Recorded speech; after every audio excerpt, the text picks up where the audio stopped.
Frangin, frangine, bonjour et une fois de plus, bienvenue sur ma chaîne YouTube. Si je te connecte pour la première fois, n'oublie pas les 3 actions à mener, à savoir t'abonner, il faut t'abonner mon frère. Ensuite, il faut partager la vidéo afin que un maximum de personnes puissent en bénéficier. Et enfin, il faut liker la vidéo. Active aussi la cloche de notification afin de ne manquer à aucune prochaine vidéo. Alors aujourd'hui, nous parlons de quoi? Nous parlons de la suite de la procédure. Suite, pourquoi? Parce que nous supposons que vous devez déjà être, en ce moment-ci, en principe, vous devez être à une étape de votre procédure. N'oubliez pas, nous avons commencé la procédure par l'équivalence. Ensuite, la demande d'admission. Alors, nous parlons de la procédure après avoir obtenu une admission. Mon frère, tu as commencé, tu as fait l'équivalence ou alors tu n'en as pas fait. Tu as obtenu une admission, tu te demandes maintenant quelle sera la suite. C'est de ça que nous parlons aujourd'hui. Alors, déjà, si tu as obtenu une admission, sache que tu viens de parcourir un grand chemin parce que beaucoup cette année se battent pour les admissions mais n'arrivent pas à en avoir. Parce que cette année, les gars, c'est la colère, c'est la rage. L'admission, c'est le sésame. C'est comme si tu venais de gagner le loto. Donc, estime-toi heureux, estime-toi heureuse d'avoir obtenu quelque part une admission, que ce soit dans le privé, que ce soit dans le public. L'essentiel, c'est d'avoir une admission. Mais je dis seulement, l'admission, ça ne finit pas là. Après l'admission, c'est quoi la suite? Voilà. Alors, c'est de ça que nous parlons aujourd'hui. Première chose que tu dois savoir, si tu te trouves au Cameroun, par exemple, c'est que la procédure après l'admission, c'est Campus Belgique. Campus Belgique. Si je te trouve en dehors du Cameroun, tu ne vas pas échapper à Campus Belgique. Sauf que tu n'auras pas les mêmes structures. Tu n'auras pas un entretien physique. Tu n'auras pas un entretien oral, face à face. Mais tu vas toujours vivre Campus Belgique d'une certaine manière. Parce que quand tu iras demander le visa, on te donnera un formulaire à remplir. C'est le même formulaire. Donc, la seule différence avec ceux qui sont au Cameroun et ceux qui sont ailleurs, c'est qu'au Cameroun, après avoir rempli le formulaire, on t'interroge et tu dois défendre ton projet face à face. Tu as un entretien oral. Tandis qu'ailleurs, ce n'est que le formulaire. Mais ce formulaire est déterminant. Il est franchement déterminant. Je prendrai sur moi de faire des vidéos d'entretien pour vous dire comment ça se passe, pour vous donner les questions, pour vous dire comment répondre à certaines de ces questions, pour vous montrer quels sont les pièges afin que vous ne puissiez pas commettre les mêmes erreurs que d'autres ou alors que certains ont commis et se sont retrouvés après dans des situations compliquées. Donc voilà de quoi est-ce que nous parlerons dans les prochaines vidéos. Mais d'abord maintenant la procédure après l'obtention d'une admission. Comme je viens de le dire, une fois que tu as obtenu l'admission, tu dois passer maintenant à Campus Belgique. Mais avant de passer à Campus Belgique, il y a un certain nombre d'éléments qu'il se faut préparer. Le premier élément, c'est le garant. C'est la période, c'est l'heure des garants maintenant. Donc le premier élément, c'est le garant. Il te faut te trouver un garant. J'ai déjà expliqué ce que c'est. Si tu ne connais pas, rentre en description de mes vidéos, rentre dans mes vidéos précédentes et tu verras, j'ai fait une vidéo qui porte sur le garant, sur tout ce qu'il faut savoir sur le garant. Donc il faut que tu trouves quelqu'un maintenant qui pourra te faire une prise en charge, ce qu'on appelle l'annexe 32. Alors, pour le garant, qu'est-ce qu'il faut? Il te faut simplement voir autour de toi, voir si tu as un tonton, si tu as... Voilà. Mais il te faut un garant. Et il faut savoir que si le garant se trouve dans un pays membre de l'Union européenne, ça peut être n'importe qui. Mais s'il est dans un pays hors de l'Union européenne, alors il faudrait absolument prouver le lien de parenté. Mais j'y reviendrai. Alors, première chose, le garant. Deuxième chose, une fois que tu as eu le garant, maintenant, tu dois commencer à préparer ton entretien. Donc, c'est garant, Campus Belgique et demande de visa. En fait, c'est ça. C'est garant, Campus Belgique, demande de visa. Mais toutes ces choses doivent se faire au même moment. Pourquoi? Parce que tu ne peux pas dissocier la période du garant à celle de Campus Belgique, puisqu'il te faut un garant et en même temps, il faut que tu ailles prendre rendez-vous à Campus Belgique. En même temps, il te faut, juste après Campus Belgique, tu as 3 jours pour déposer ta demande de visa. En tout cas, tu peux la déposer à partir de 3 jours après l'entretien. Pas que tu n'as que 3 jours. Tu peux déposer quand tu veux. Alors, vous devez vous dépêcher, les gars, pour ne pas tomber dans le fameux motif dépôt tardif. Dépôt tardif, c'est le moment plus que jamais où vous devez le faire. Donc, garant, après le garant, Campus Belgique, après Campus Belgique, dépôt de la demande de visa. Sauf que, il y a des étapes entre ces étapes. Voilà pourquoi je dis que tout doit se passer au même moment.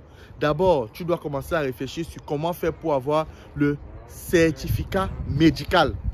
Ça même, ce n'est pas un problème parce que en une journée, en 2 journées, tu vas voir un médecin, il te fait les examens. Ou alors pour ceux qui voient les médecins, pour avoir des examens et tout. Bref, tu peux avoir le document en 1 jour, en 2 jours. Ce n'est pas un problème.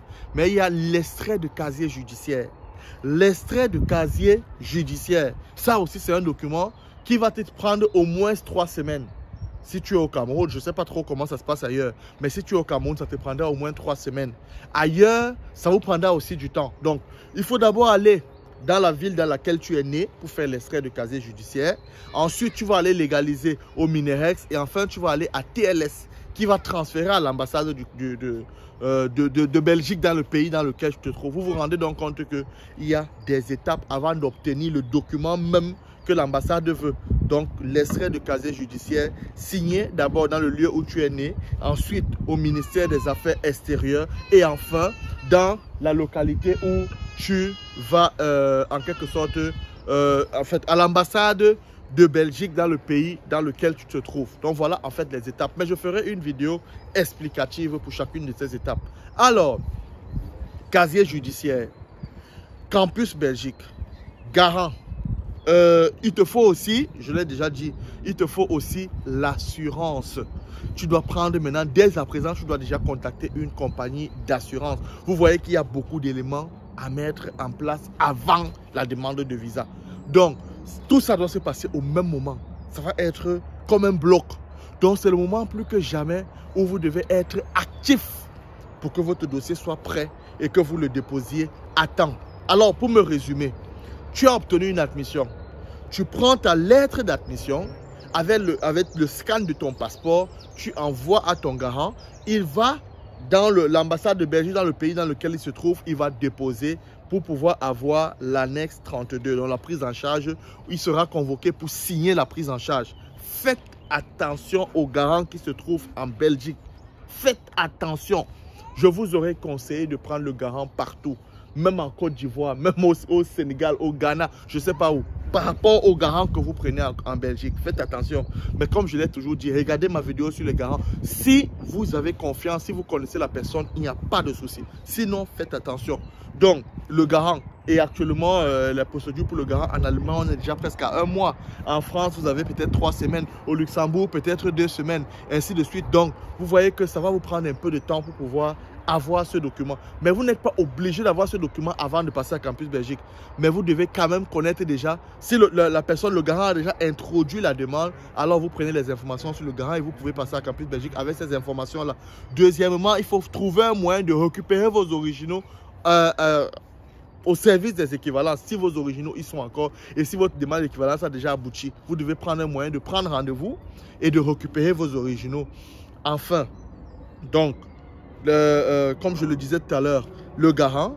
Ensuite, prenez déjà rendez-vous pour passer l'entretien Campus Belgique puisque les entretiens commencent normalement à partir du 17 avril. Donc, les gens prennent déjà rendez-vous maintenant et puis je reviendrai là-dessus pour vous expliquer clairement comment ça se passe. Après Campus Belgique, maintenant la demande de visa. Et pour cette demande de visa, il y a un certain nombre d'éléments qu'il vous faut, à savoir l'extrait de casier judiciaire que vous pouvez déjà introduire dès maintenant. Puisque au moment de la demande de visa, il faudrait simplement que votre extrait de casier judiciaire date de moins de 6 mois, de 3 mois en principe. Mais si 3 mois au moment de la demande de visa et 6 mois après quand vous ait répondu, avant que vous n'arriviez en Belgique. Donc vous voyez qu'il faut déjà le faire dès à présent. Et extrait de casier judiciaire, comme je viens de le dire, il faut aussi préparer déjà l'assurance, le certificat médical, tout ça au même moment, de sorte que une fois que vous passez à Campus Belgique, que vous ayez 3, 4, 5 jours, une semaine pour aller déposer votre demande de visa et être parmi les premiers. Les gars, battez-vous pour être parmi les premiers à déposer votre demande de visa. Voilà, ce serait un avantage pour vous, pour ne pas avoir le motif dépôt tardif. Voilà en fait ce que je voulais vous donner comme procédure après l'obtention d'une admission dans une école en Belgique. C'était tout pour cette vidéo, les gars. J'espère que vous l'avez aimé. N'oubliez pas de laisser en commentaire vos questions. Si vous avez des préoccupations, alors je pourrai vous répondre. Et vous avez aussi toujours mon numéro dans la barre de description. Si vous voulez vous faire accompagner, vous avez déjà obtenu une admission, vous pouvez me contacter en me disant j'ai obtenu une admission et j'ai besoin d'un accompagnement pour la suite de ma procédure.